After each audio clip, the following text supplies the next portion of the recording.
Bonsoir mesdames et messieurs, bienvenue.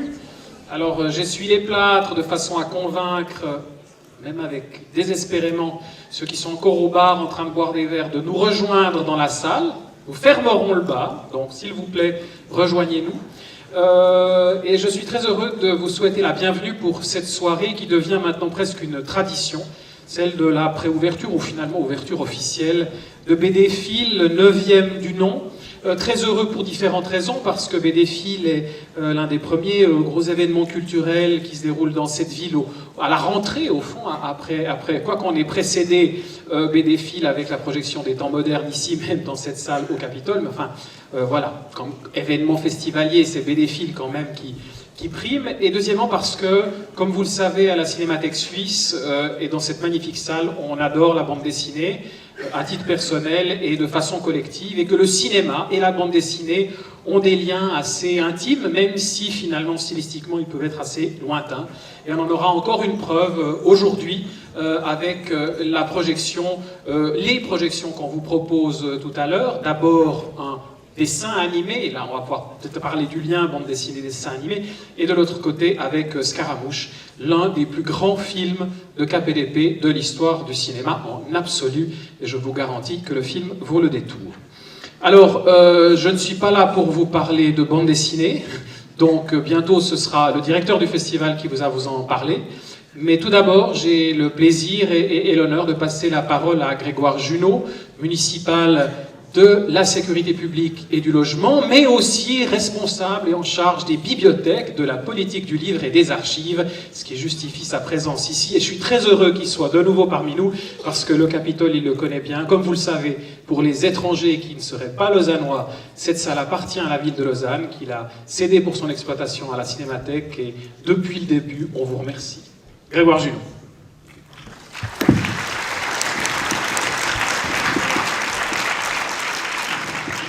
Merci Frédéric.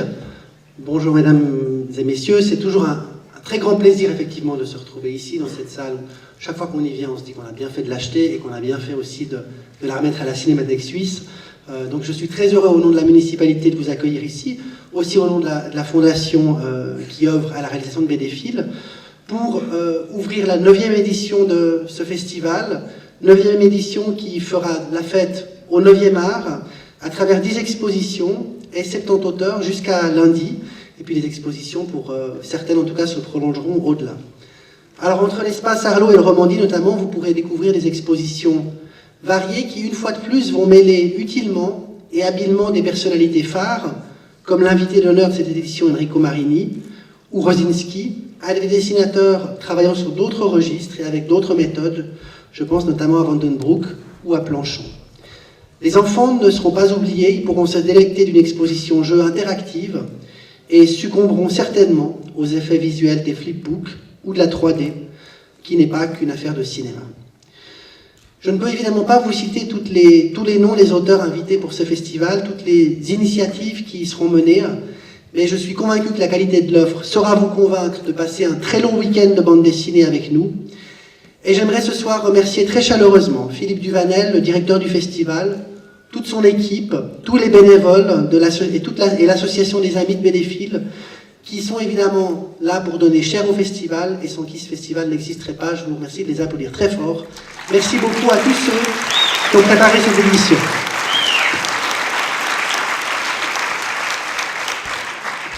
S'il fallait, mais c'est pas nécessaire, mais s'il fallait, je le fais quand même, s'il fallait prouver la qualité du travail qui est mené maintenant depuis de très nombreuses années par l'équipe de Philippe Duvanel et par lui-même, je rappellerai que ce festival, aussi éphémère soit-il, rayonne au-delà de notre ville. Ainsi, la belle exposition qui a été montée au MUDAC avec ZEP a été présentée au Portugal en 2012. L'exposition Poya Express a été invitée à Winterthur, également au musée gruyérien à Bulle cette année. Et la magnifique exposition qui a été présentée l'année dernière sur la ligne claire sera reprise à Bâle à partir du mois d'octobre. La ville de Lausanne est très heureuse du rayonnement de ce festival. Elle affirme année après année son rôle essentiel pour la promotion de la bande dessinée en soutenant fortement ce festival, en se donnant aussi les moyens de la préservation d'un patrimoine méconnu, mais qui désormais a franchi depuis longtemps le seuil de l'université et qui a su s'affranchir des stéréotypes. Ce soutien à la bande dessinée s'inscrit aussi dans une démarche plus large, celle du soutien au livre, du soutien à l'édition, du soutien à l'écriture et de l'accès à la lecture, qui va être renforcé ces prochains mois par une politique qui sera mieux explicitée, puisque nous présenterons devant le Conseil communal cette année encore un projet de nouvelle politique du livre pour la ville de Lausanne, un projet qui fait aussi évidemment écho au projet de future maison du livre et du patrimoine qui accueillera aussi le fonds de la bande dessinée au Flon. J'aimerais terminer maintenant en remerciant encore les sponsors et les mécènes sans qui cette manifestation ne pourrait pas avoir lieu. C'est des soutiens très importants à côté de celui qu'apporte la ville de Lausanne. La Cinémathèque Suisse qui nous accueille ce soir et qui est toujours très ouverte et très heureuse de pouvoir collaborer avec d'autres institutions culturelles et festivals qui s'organisent à Lausanne, on la remercie. Et puis bien sûr les artistes, les auteurs qui nous font l'honneur de leur présence durant tout ce festival. Voilà, je vais m'arrêter là en vous souhaitant à toutes et tous une très belle soirée, beaucoup d'émotions à l'occasion des expositions, des projections que vous aurez l'occasion de voir, beaucoup de rencontres avec les auteurs et je vous souhaite donc une très belle soirée, un très bon week-end, un très bon festival. Merci beaucoup. Et puis, je vais passer la parole à son directeur maintenant, Philippe Duval.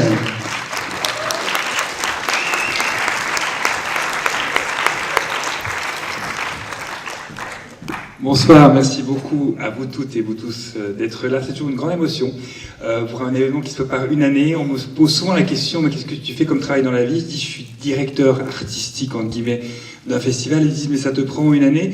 Je dis, ben oui. Donc finalement, vous pouvez peut-être imaginer l'émotion que j'ai ce soir à partager avec vous ce moment. Voilà, c'est une année de travail. On prend quelques repos, mais c'est assez intense. Merci donc à vous toutes et vous tous d'être là. Je voulais juste préciser une chose, finalement, l'apéritif vous était offert par des amis. Ce sont les amis de BDFIL, une association que j'ai poussé à pouvoir pousser et qui a poussé toute seule, qui est présidée par Stéphane Montangéraud. Et c'est cette association qui vous a offert l'apéritif ce soir, on peut les remercier. Et si vous voulez que l'apéritif soit plus populaire l'année prochaine, eh bien, rejoignez-les, comme ça on pourra vraiment manger du caviar l'année prochaine, ce serait pas mal, en fait. Non, c'est pas leur mission. Leur mission, c'est de soutenir le festival et de soutenir sa promotion et de soutenir des projets. Il y a une petite histoire toute simple, c'est que l'année prochaine, BDFIL fêtera ses 10 ans, déjà. Donc finalement, le soutien de cette association va nous être précieux et votre soutien à vous aussi. Voilà. Je vais tout de suite enchaîner quelques merci. Grégoire a fait un travail extraordinaire, il a tout dit ce que je voulais vous dire, donc je rajoute quelques merci à tous nos partenaires. Je rajoute un merci tout spécial à Lorraine, Jérôme, Eric, Mickaël, et j'en oublie certainement, mais c'est des gens qui me sont très précieux et qui ont soutenu et mis sur pied le festival. Merci à eux, à titre personnel, et puis merci à vous d'être là ce soir, c'est très chouette. Voilà. Et puis, donc voilà, ça c'est les amis. Vous voyez, il y a un lien. Donc pour l'instant, c'est encore sur le site internet de BDFIL, mais sans doute qu'ils vont prendre très prochainement leur envol. C'est une entité qui est vraiment indépendante de BDFIL. Rien n'est mélangé. Donc c'est des gens qui nous soutiennent, mais qui vivent leur propre vie. Voilà.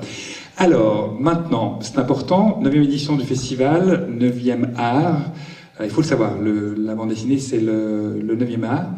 Le 7e, c'est le cinéma. Et le 8e, pour ceux qui ne le savent pas, c'est la télévision. Souvent et longtemps, la bande dessinée était considérée comme un mauvais genre, un art mineur, un art pour les petits, un art pour les demeurés, un art pour les gens qui savent pas lire, etc. Et je pense qu'elle a aujourd'hui largement prouvé, et c'est ce qu'on cherche aussi à faire à BDFIL, qu'elle est bien au-delà de tout ça, et que la télévision, peut-être aujourd'hui, aurait intérêt à regarder du côté de la bande dessinée, parce que je pense que sa créativité, sa fraîcheur lui ferait du bien. Voilà. C'est juste un petit truc comme ça, hein, je veux dire, voilà. Moi j'adore Top Chef, mais il y a d'autres trucs qui me semblent moins intéressants à regarder. Et puis on a encore une chaîne nationale en Suisse qui est plutôt assez incroyable. Donc voilà. Alors, ceci étant dit, il faut qu'on passe aux choses sérieuses et donc qu'on parle à notre invité d'honneur. Notre invité d'honneur cette année, il est italien, c'est un beau garçon. C'est un truc bizarre, avec des filles, on n'a eu que des garçons. J'espère qu'un jour on aura des filles, mais nos invités d'honneur sont des garçons. Je vais tout de suite l'inviter à nous rejoindre. Il s'appelle Enrico Marini. Benvenuto sul palco, Enrico.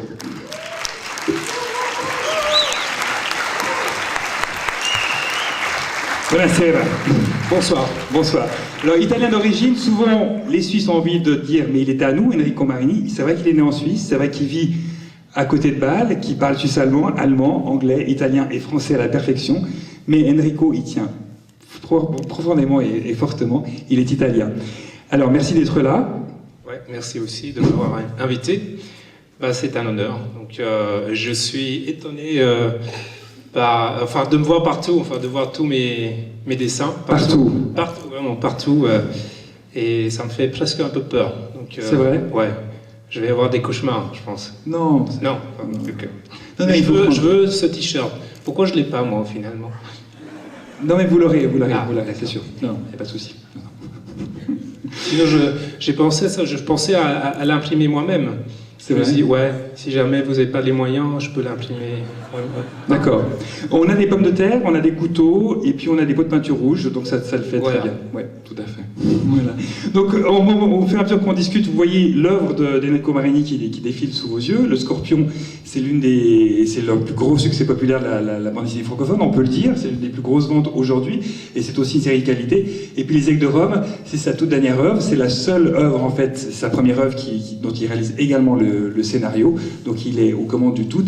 Et le 4e album, il vient de le terminer, un petit peu dans la chaleur de l'été, et donc le 4e album sortira après BD-Fils, ce sera du côté du mois d'octobre. Voilà. Novembre, c'est juste, absolument. Merci de la correction. Le 15. Le 15. Je profite, Enrico, le 15 novembre. Réservé. J'en profite pour juste évoquer très rapidement, Grégoire nous l'a fait tout à l'heure, mais les expositions du festival. 4 expositions à l'Espace Arlot qui restent jusqu'au 6 octobre, profitez-en. Celle d'Enrico Marini, mais aussi les univers de Torgal, une grande exposition exceptionnelle avec toute l'histoire de Torgal et les premières planches de Diego Jarzynski jusqu'à ces dernières, mais aussi le travail des histoires parallèles de Torgal, avec les mondes de Torgal, avec Roman Surchenko et Giulio De Vita. Et puis Dimitri Blanchon, alors ça c'est un coup de cœur du festival, c'est aussi un petit peu un coup des pattes. C'est de la bande dessinée non dessinée, c'est du collage photo numérique, donc ce garçon l'avoue sans problème, il ne sait pas dessiner, par contre il adore raconter des histoires en bande dessinée, et donc il fait du collage photo numérique. C'est grandiose, je vous invite à aller les voir. Et puis on a aussi du côté de l'Espace Arlot une autre exposition, c'est Brecht van den Broek, un jeune belge flamand qui adore l'art et qui en parle très très bien, avec un esprit très caustique, très flamand. Et puis, si on va du côté du Romandie, ça ce sera que ce week-end, mais depuis vendredi jusqu'à dimanche, on pourra découvrir une exposition, comme vous l'a dit tout à l'heure, Grégoire, normalement Bof à Vazem, ça va arriver. Voilà, on quitte Brecht, et non, on est sur Jim Curious, Mathias Picard. BD-Fils fait la 3D, comme le cinéma, encore mieux. C'est des US avec des lunettes rouges et bleues, mais si vous allez du côté Romandie, demain vous pourrez voir, demain, après-demain et jusqu'à lundi, une exposition assez incroyable, sans parole, muette, avec des lunettes rouges et bleues. Mathias Picard, en plus, c'est un garçon qui avait gagné le prix dessinateur de demain il y a 4 ans, et qui avait livré Janine, une histoire qui commençait au Capitole, et qui a livré donc tout récemment, au début de l'année, enfin la fin de l'année passée, Jim Curious. Après, du côté du Comment on dit toujours, la magie des flipbooks, une exposition dont on rêvait à BD-Fils depuis au tout début. Les flipbooks, c'est ces petits ouvrages qu'on feuillette, dont l'image s'anime. C'est une exposition hyper délicate. Courez-y, parce que peut-être que demain, elle sera déjà cassée, parce que demain, on reçoit plus de 800 élèves d'école du canton de Vaud, donc peut-être qu'on n'aura plus de flipbook, donc peut-être c'est une exposition qui sera éphémère. Voilà. Et puis, à côté, des choses qui seront solides, c'est Boffa Vazem. Boffa, c'est un grand illustrateur de l'entre-deux-guerres, malheureusement oublié, mais grand inspirateur dans la bande dessinée. Et puis on a proposé, c'est un projet de commande, on a proposé à Vazem, auteur genevois qu'on aime beaucoup à BD-Fils, de construire et de dessiner un projet autour de cet auteur et de son travail. Encore un autre projet assez fou qui nous vient aussi de Genève, c'est un fanzine carré, un fanzine cubique qui fait 9 cm sur 9 cm sur 9 cm, composé de 900 pages, composé de 90 histoires de 9 pages par 90 auteurs suisses, européens, espagnols, français et russes. C'est le travail assez incroyable, l'exploit qu'a réalisé Yanis Lamakia, un auteur-éditeur genevois. Et donc nous, on vous présente à la fois la forme et le contenu de ce projet. Et puis, pour les tout petits, des 3 ans, Berchi, l'auteur de Nelson, Magique, dans Le Matin, nous a fait le cadeau d'illustrer l'exposition qu'on a créée autour des jardins de la BD, tout simplement pour aller s'amuser dans des jardins des onomatopées, des bulles, et puis des cases. Voilà. Et puis, dernière exposition, et pas des moindres, concours dessinateurs de demain qu'on a ouvert la semaine passée. Concours dessinateurs de demain, c'est l'exposition qui présente les 330 projets des dessinateurs qu'on a reçus cette année. C'est le concours des jeunes talents pour promouvoir les nouveaux talents. 330 projets qui nous sont venus de 20 pays différents. C'est un record pour le festival. L'année passée, on était bon an mal an à peu près à 260, 270, 270 projets. Cette année, on a dépassé les 330 avec 20 pays. Voilà, bah, peut-être qu'on va passer au palmarès. Pardon ? Oui, c'est ça, mais... Non, mais attendez, on se calme un petit peu. Pardon, excusez-moi.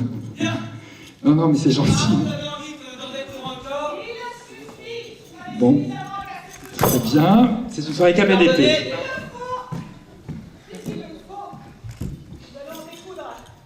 Comme d'habitude. Et définitivement. J'espère.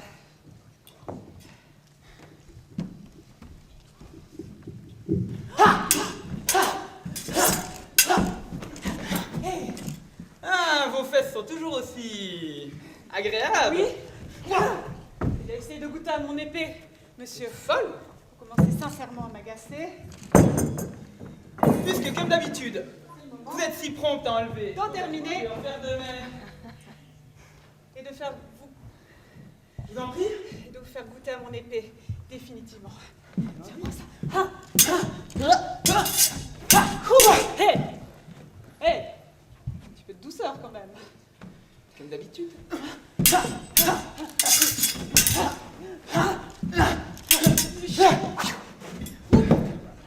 Hé!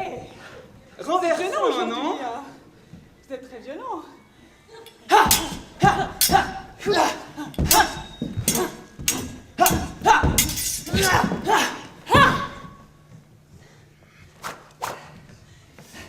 Posez ça. Descendez cette arme. Voilà son... Nous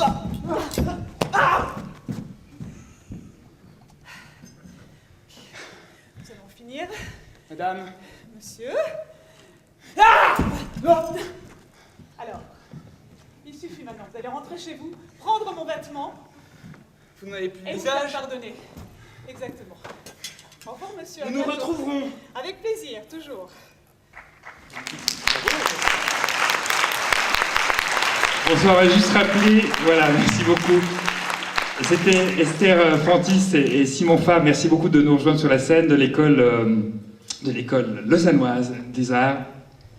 Merci beaucoup d'avoir été là. Voilà, on peut juste les applaudir.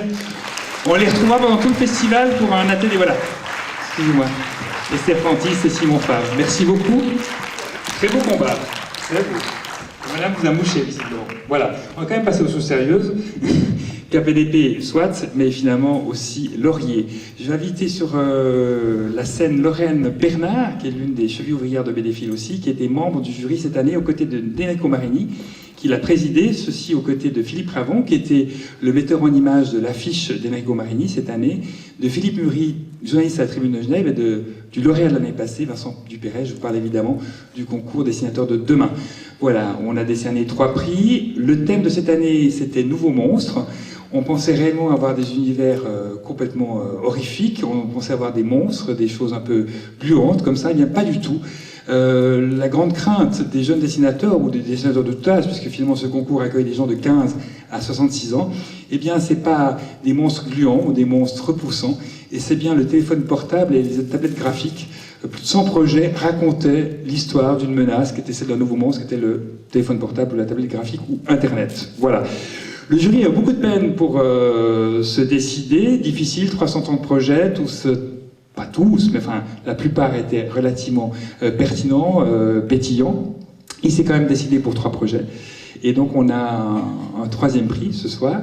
C'est une jeune femme, ça va s'afficher tout à l'heure, enfin voilà, on va voir tout de suite. Non pas le prix, mais finalement le... Oui, ça devrait arriver. Voilà. Parce que c'est un moment particulier. Donc, le 3e prix de ce concours, c'est une jeune fille.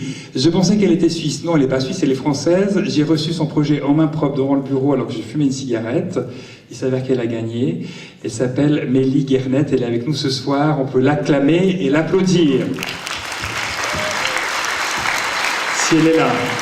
Mélie.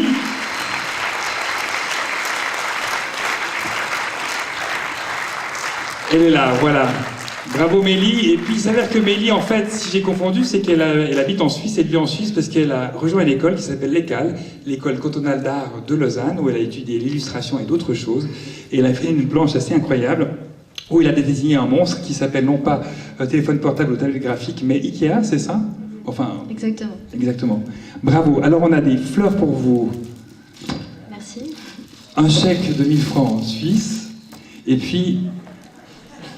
J'arrive, c'est toujours la panique ces fleurs, pardon, voilà. Et un magnifique catalogue qui est celui d'Enrico Marini. Je raconte juste une petite histoire, Mélie. En fait, Enrico Marini a participé à beaucoup de concours, à celui d'Erlangen, à celui du Festival de Sierre. Il n'a jamais gagné. Voilà. Donc je ne vais pas dire par là que vous n'allez pas faire carrière. Non mais je pensais jamais. Mon avis, c'est un plus. Vous allez le dépasser, ce monsieur. Voilà. Ouais. C'est ce qu'on voulait dire. En fait. J'ai jamais fait la 3e place non plus. Non plus. Bravo, on vous applaudit. Merci beaucoup.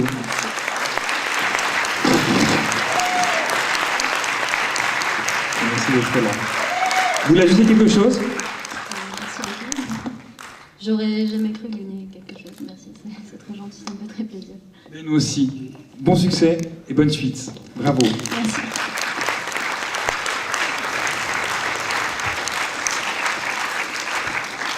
On va passer au 2e prix. Alors celui-ci était assez clair, le jury était assez acquis au fait que ce soit le 2e prix. Il s'agit d'un garçon, le seul garçon du palmarès en fait finalement. Il est Benoît, il est belge. Et il s'appelle Benoît, c'est pour ça. Voilà. Alors, Benoît de Prester, où est-il? Il a gagné le 2e prix. Voilà, il est là.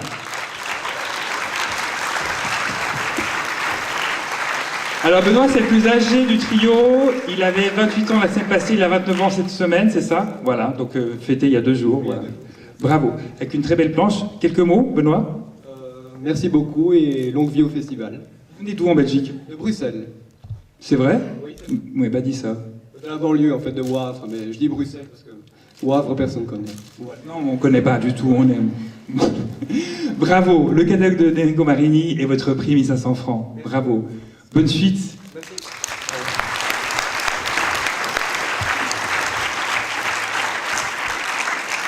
Et le premier prix, c'est presque une tradition à Bédéfil, on est très heureux parce qu'à Bédéfil, on aime beaucoup les filles.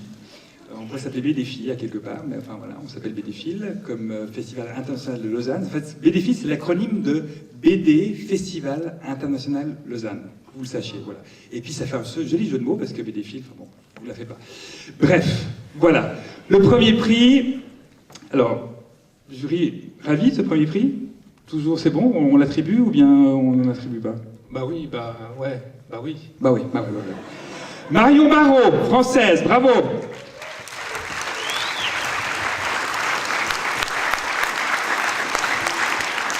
Avec un travail très délicat, à l'aquarelle. Bravo Marion, quelques mots? Merci beaucoup, je suis contente que cette planche ait plu au jury. Et je me dis que cette planche est née d'un de mes agacements profonds. Et du coup, je me dis que vu que j'ai beaucoup d'agacements, ça va peut-être me donner plein d'idées pour de nouvelles planches de BD, donc c'est génial. On vous veut agacer, alors c'est parfait. Très bien, bravo. Très bonne carrière. Voilà. Il faudrait peut-être dire qu'il y avait quand même 330 projets. Donc c'était énorme. Énorme. Et très difficile à choisir quand même. Oui. Donc voilà. C'était ce que je voulais dire. Oui. C'est fini. Non, d'accord. Plus de cauchemar, Enrico, c'est bon. Non. Mais c'était long. C'était long, laborieux. Un peu. Un peu. Surtout que vous aviez une bande Beaucoup de dessinée. café. Oui, c'est vrai. Ouais. C'est vrai. Voilà, on va parler cinéma. Je vais peut-être vous laisser vous regagner votre siège, Enrico. On vous rappellera tout à l'heure pour parler de Scaramouche. Et puis Lorraine, restez peut-être là. Ce soir, je suis assez content parce qu'il s'avère qu'il y a une société de production qui a presque le même âge que Bédéfil, une année de plus, qui s'appelle Helium Production. Helium Production, je suis assez amoureux de leur travail parce qu'à Bédéfil, on a décidé depuis le début, comme la bande dessinée c'est plutôt statique et qu'on a un festival et puis que les gens ont envie de bouger, on a décidé de programmer du cinéma d'animation.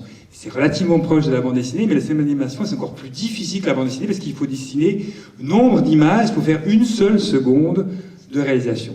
Il y a des fous furieux à Lausanne, donc Helium Production, qui font ça à l'année, qui sont des adorables garçons et filles, et ils fêtent leurs 10 ans cette année. Donc voilà, donc d'une part, ils ont fait des films comme Génie de la boîte de ravioli, inspiré d'une bande dessinée, et puis Cédric Louis, l'une des chevrières d'Helium Production, a produit cette année sa nouveauté, son nouveau film en fait, qui s'appelle tout simplement L'Enfant commode, qu'on va voir tout à l'heure.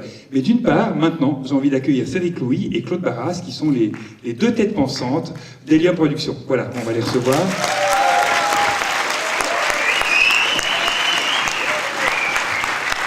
Merci beaucoup d'être là. Alors, d'une part, on a des fleurs pour vous, ce qui fait penser que j'ai oublié d'offrir les fleurs à Enrico. Enrico, tout à l'heure, dites-moi que je vous dois des fleurs, avant le t-shirt, voilà. Bienvenue. Alors, à ma gauche, Cédric Barras, et à ma gauche toujours, Cédric Louis. Claude Barras, Cédric Louis, voilà, on va y arriver. Voilà. Alors, 10 ans ?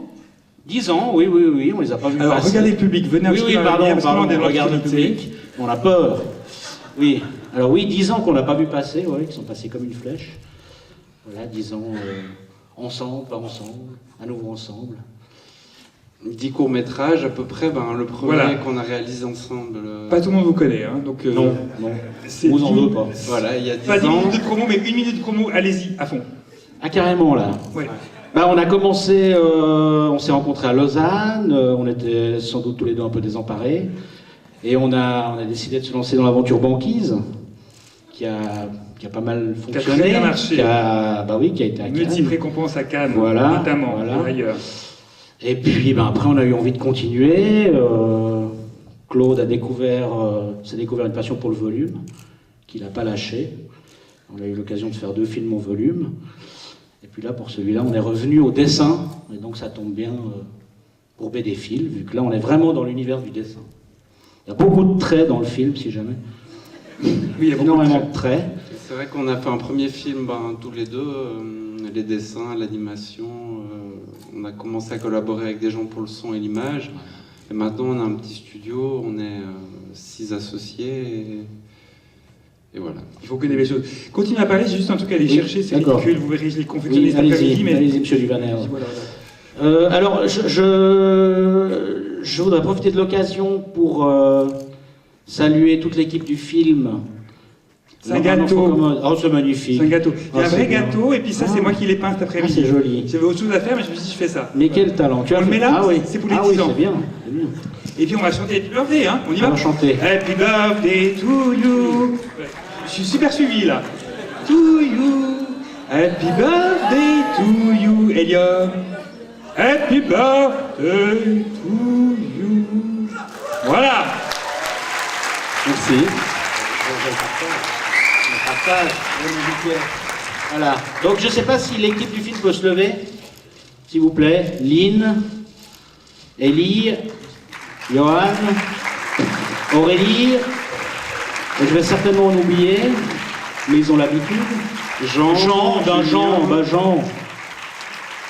Non, pas Nathan. S'il te plaît. Johan. Non, Johan, c'est fait. Julien. Aurélie, c'est fait. Julien. Oui, Julien, il est où? C'est un exercice difficile. Magnifique. hein. C'est un exercice Avec l'émotion, difficile. on va oublier. Mais on les adore. Mais enfin, On les que adore, et toute puis- l'équipe du film Voilà. se lève. Voilà. Que toute l'équipe du film se lève. On a dit tout Qu'on seul puisse pour les remercier. remettre à Claude et non pas Cédric. Voilà. Et alors, en 2 mots, l'enfant commode. Dites-moi, Cédric.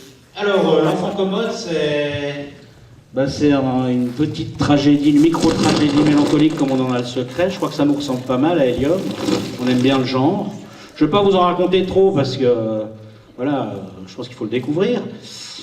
Et puis voilà, j'espère que vous passerez un bon moment. Voilà. Je ne sais que dire de plus. Parfait. Philippe. Bien, le moment, c'est maintenant. C'est en première mondiale. C'est la première fois qu'il sort en public. Et c'est pour BD-Fil. Merci beaucoup de ce cadeau. Merci à vous, alors merci Oui. 1000 fois. Cinémathèque, BD-Fil, tout le monde, Ville de Lausanne, magnifique. Et puis c'est une grande émotion de le présenter au Capitole. Moi j'ai des émotions cinéphiliques, purement cinéphiliques dans ce cinéma. Donc c'est Alors, religieux. beaucoup de pureté. Et l'enfant commode, donc ouais, merci beaucoup. Et puis, alors, continuez. On se retrouve dans 10 ans. On espère. Pour les 19 ans de BD-Fil et pour les 20 ans d'Helium. Voilà, c'est ça. Oui, théoriquement. Alors, Projo, on y va. Bonne Et puis, soirée. vous prenez le gâteau. Et puis, entre les tournesols, je vais vous aider. Ah, c'est pour l'équipe.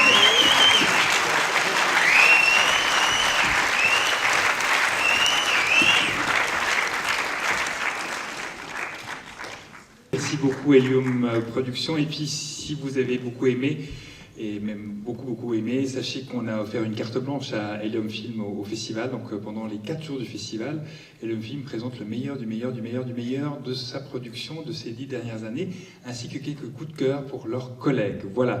Frédéric Maire, on passe aux choses alors complètement en 7e art, on quitte la bande dessinée, on reste un peu KPDP. Et on invite Enrico Marini parce que c'est pas par hasard qu'on a choisi ensemble Ah non, parce Scaramouche. que la grande question qui se posait pour rendre hommage à Enrico Marini, c'était soit un peplum, soit un film de KPDP, en fait, par rapport aux 2 dernières séries. Puis le peplum, ça n'aurait pas été tout à fait juste, parce que le travail de sa nouvelle série n'est pas proche de l'histoire du peplum, qui est d'ailleurs très fortement inspiré et italien d'origine. Donc on s'est dit que finalement c'était la bonne occasion de passer l'un des plus grands chefs-d'œuvre du cinéma de KPDP, qui était Scaramouche. C'était une manière de vous rendre hommage, c'était un peu notre choix comme ça. Je crois que vous l'avez agréé, donc je vous passe un peu la parole parce que c'est un tout petit peu aussi votre carte blanche. Et à part ça, je suis très heureux de vous accueillir parce que je lis Scorpio, enfin je lis le Scorpion. Frédéric Mer adore les histoires épiques, il adore vos histoires. Et voilà, et enfin depuis longtemps, et je vous suis depuis que vous avez travaillé avec Thierry sur le Molderun, alors ça remonte à plutôt loin. Voilà. Qui arrive demain.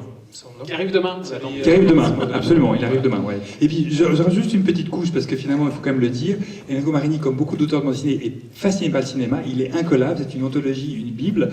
Et pour ceux qui ne le savent pas, peut-être, finalement, sachez que dans son exposition, on présente évidemment L'Étoile du désert, qui est un très beau diptyque qu'il a réalisé, qui est un western, et il a choisi ni plus ni moins que Sean Connery comme personnage principal, on le reconnaît magnifiquement bien. Et dans toute l'œuvre d'Enrico Marini, le cinéma est omniprésent dans son découpage, dans son énergie, dans ses lumières. Voilà. Mais pourquoi Scaramouche alors En fait, oui, comme tu dis, le cinéma, ça m'a influencé depuis tout petit, que j'étais tout petit. Scaramouche, c'était, il me semble, un des premiers films que j'ai vu. Je pense que j'avais 4-5 ans. Je l'avais vu avec mon père et depuis, je l'ai vu une trentaine de fois. Ces couleurs m'ont impressionné à l'époque, les costumes, il y a des éléments, enfin il y a des parties de la comédie dell'arte italienne, et notamment les scènes d'action sont fabuleuses. Et puis il y a un combat de 7 minutes à l'épée, donc un des plus longs combats à l'épée dans le film en général. Je pense que dans les films de KPDP. De KPDP, oui, il y en a un. Peut-être que Banderas et... Dans Zorro, peut-être. Dans Zorro, peut-être qu'il y en a un. Mais ils sont moins spectaculaires. Moins spectaculaires, enfin en tout cas moins beaux, ouais. Oui. Et donc, il y a plein d'éléments dans Scaramouche qui m'ont influencé, et Stéphane Desberg aussi, pour le Scorpion. On a volé, on peut le dire, on a volé, on s'est inspiré. On s'inspire. Vous avez volé ou vous êtes On a volé gentiment quelques éléments et on a refait un nouveau cocktail, donc le Scorpion. Donc on s'est inspiré de Scaramouche, on s'est inspiré d'autres films de Stuart Granger qui joue un des premiers rôles, enfin, ou le premier rôle. Le premier rôle. Et ouais, enfin, Mel Ferrer qui joue l'antagoniste est quand même un personnage très présent et charismatique aussi.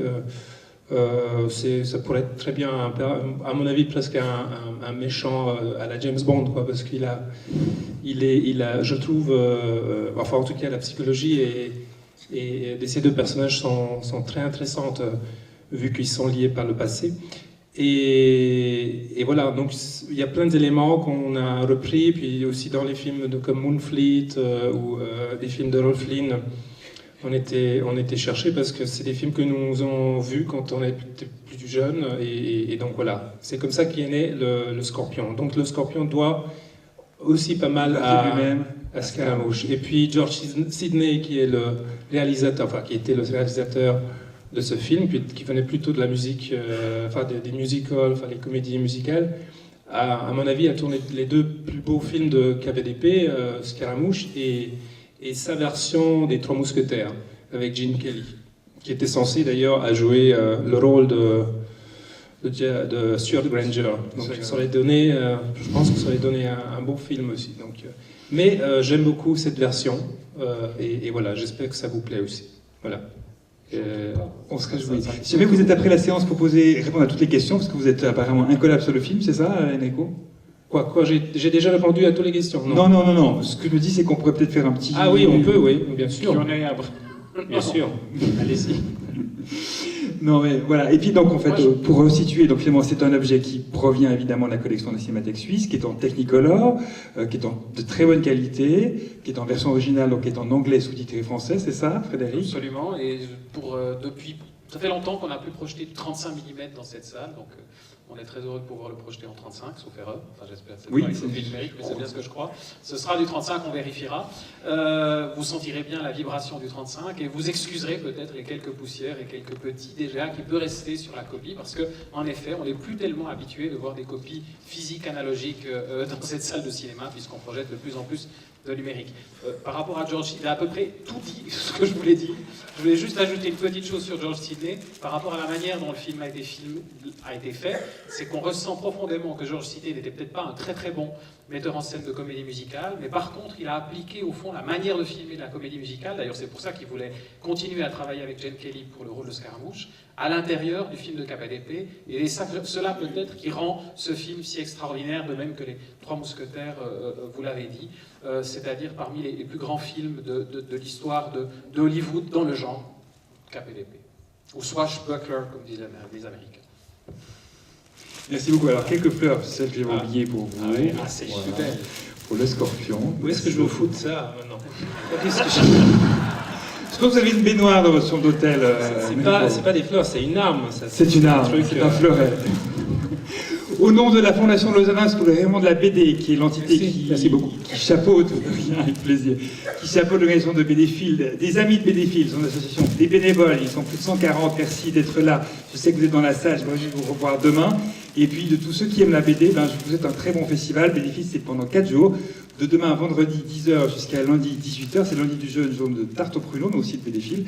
Voilà, merci beaucoup à la Cinémathèque, parce que c'est un bonheur d'être dans le site du 7e art avec Frédéric Maire, et puis c'est un bonheur d'être avec vous, Enrico Marini. Donc ces fleurs, si elles vous embêtent, je suis sûr qu'il y a des jeunes filles. Voilà, allez-y, je suis sûr que d'autres personnes vous en plus tard. D'accord, voilà. On y va pour la projection, vous êtes prêts? Ça dure à peu près 1h30, voilà. Place au cinéma. Place au cinéma.